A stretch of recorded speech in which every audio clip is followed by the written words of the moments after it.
sorry and meaning it. Look, Hanah, our tower is almost as tall as me. Oops! Oh no, Max! Hey, you knocked it down. That took us forever to build. It's not a big deal, Max. We can just build it again. But I worked really hard on it. You don't even care. Max, come on, don't be mad. Hanah, it looks like Max is really upset. How do you think he feels right now?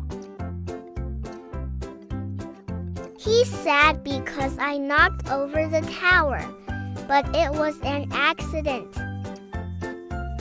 I know it was an accident. But sometimes when we hurt someone, even by accident, we need to say sorry and show that we care about their feelings. But I didn't mean to. Saying sorry isn't just about what happened. It's about showing that you understand how your friend feels and that you care. When we say sorry, it helps people feel better. Do you think saying sorry could help Max right now? Hey, Max, I'm really sorry. I knocked over the tower. I didn't mean to. And I didn't think about how it would make you feel. Do you want to build it again together? You really mean it?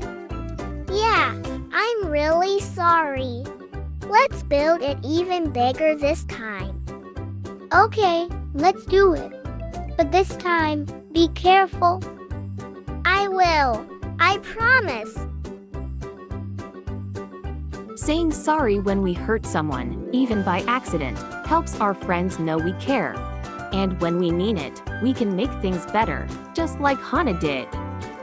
We all make mistakes sometimes, but learning to say sorry and mean it is important for our friendships. Saying sorry shows that we care about how others feel, and it helps make things right. So, next time you accidentally hurt someone's feelings, remember to say sorry and mean it.